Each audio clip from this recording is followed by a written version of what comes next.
In this video, I'm going to show you how to remove a negative feedback that you get, negative or neutral. Anything 3 or lower, you want to do your best to get rid of.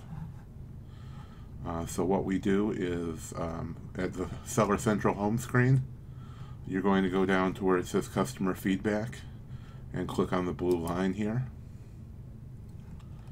And on the screen you might find any negatives that you have. You can click on View All Your Feedback to see even more history. Now, of course, we remove almost every negative feedback, and as you can see, we have 100% on this account.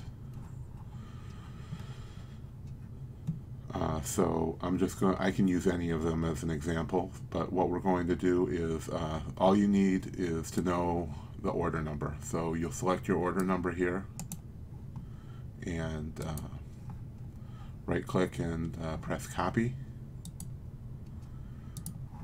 and then we can go back to the main screen, or even on this screen you can hit help and contact us. Go to Selling on Amazon, Customers and Orders, and then we're just going to paste that back in there. You can hit Control V or right click and paste if you're on a PC, or you can select one of the ones that are on the screen if it's up there. If not, you just paste it and click Next. Then it's going to give you a list of options. So we're trying to remove the customer feedback, so you would click on that radio button and click Next. Like I said, I just picked any, but it will show you the feedback. If the order arrived on time, did the order's condition match the seller's description, and if they had prompt and courteous service. Now, if the order did not arrive on time, it will almost always automatically be removed when you submit this. So if it says the order didn't arrive on time, I would always select Fulfillment by Amazon FBA feedback. And some of your options that you might have is product feedback. If the feedback talks anything about any kind of a product review, then it can be removed. If it has any of your personal information, of course, or cursing or bad language, but usually it's going to be these bottom two. If they reference the product at all, then it is eligible for removal.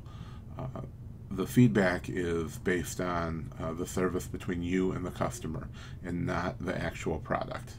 And also, if it has anything to do with the FBA experience, if there was bad shipping, if it wasn't packed correctly, if it was slow, anything that could have had to do with Amazon's part in the prepping or shipping or delivery, they'll also remove it. So oftentimes I will select both of them, and it will be automatically removed. If you want to add any information, you can fill it in here, but I usually don't. And I also don't put in the callback number. They already have your number, so the only reason you would need to fill that in is if you wanted them to call you back at a different number. And your email will always be filled in automatically. And then you just click Send.